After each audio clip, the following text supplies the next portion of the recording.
প্রিয় দর্শক, আসসালামু আলাইকুম। গত জুলাই আগস্টে গঠিত গণঅভ্যুত্থানের পর বাংলাদেশের রাজনীতি এবং রাজনৈতিক দলগুলো দুইটি মেরুতে বিভক্ত হয়ে পড়ে। একটি হচ্ছে উদারপন্থী দ্বারা, মধ্যপন্থী দ্বারা, আর অপরটি হচ্ছে ইসলামপন্থী দ্বারা বা ডানপন্থী দ্বারা। উদারপন্থী বা মধ্যপন্থী দ্বারা নেতৃত্ব দিচ্ছে বাংলাদেশ জাতীয়তাবাদী দল বিএনপি, আর এই ধারার সাথে যুক্ত আছে গণফোরাম, এলডিপি, গণ অধিকার পরিষদের মতো রাজনৈতিক দলগুলো। আর ইসলামপন্থী বা ডানপন্থী দ্বারা নেতৃত্ব দিচ্ছে বাংলাদেশ জামায়াতে ইসলামী, আর এই ধারার সাথে যুক্ত আছে ইসলামী আন্দোলন বাংলাদেশ, বাংলাদেশ খেলাফত মজলিস সহ কওমি গণনার অপরাপর রাজনৈতিক দলগুলো। এখন কথা হচ্ছে, এই দুইটি ধারার রাজনৈতিক দলগুলোর মধ্যে কোন ধারার রাজনৈতিক দলগুলো আগামী জাতীয় সংসদ নির্বাচনের মাধ্যমে জনগণের প্রত্যক্ষ ভোটে নির্বাচিত হয়ে শাসন ক্ষমতায় অধিষ্ঠিত হয় বা শাসন ক্ষমতায় অধিষ্ঠিত হবে। এই বিষয়টি সম্পূর্ণভাবে নির্ভর করে রাজনৈতিক দলগুলোর রাষ্ট্রনীতির উপর, বিদেশ নীতির উপর। আমরা গত কিছুদিন আগে দেখেছি, চীনের কমিউনিস্ট পার্টির আমন্ত্রণে ইসলামপন্থী রাজনৈতিক দলগুলোর প্রায় 14 জন নেতৃবৃন্দ চীন সফরে গিয়েছেন, যেখানে বাংলাদেশের রাজনীতি, অর্থনীতি এবং আরো অন্যান্য বিষয়ে বিশদ আলোচনা হয়েছে। তাহলে এই সমস্ত ইসলামপন্থী রাজনৈতিক দলগুলোর গুরুত্বপূর্ণ ব্যক্তিদের চীন সফরের ফলাফল কি?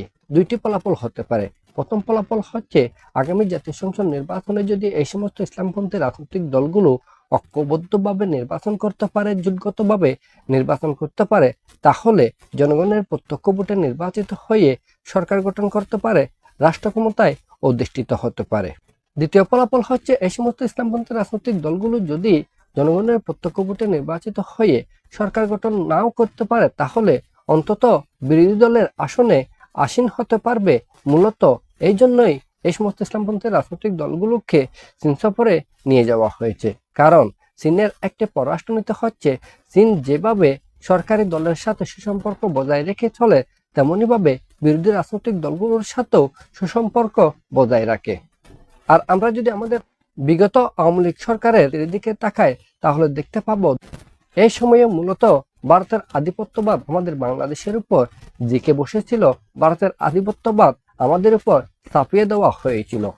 তাই বাংলাদেশের পররাষ্ট্রনীতি এবং এই সমস্ত রাজনৈতিক দলগুলোর পররাষ্ট্রনীতি একদেশ নির্ভর না হয়ে বরং বাংলাদেশের জাতীয় স্বার্থ, বাংলাদেশের স্বাধীনতা, বাংলাদেশের সার্বভৌমত্ব রক্ষায় বিশ্বের সকল দেশের সাথে, অর্থাৎ যে দেশের সাথে সম্পর্ক বজায় রাখা উচিত সেই দেশের সাথে সম্পর্ক বজায় রাখাই হবে বুদ্ধিমানের কাজ, রাষ্ট্রনায়কোচিত কাজ।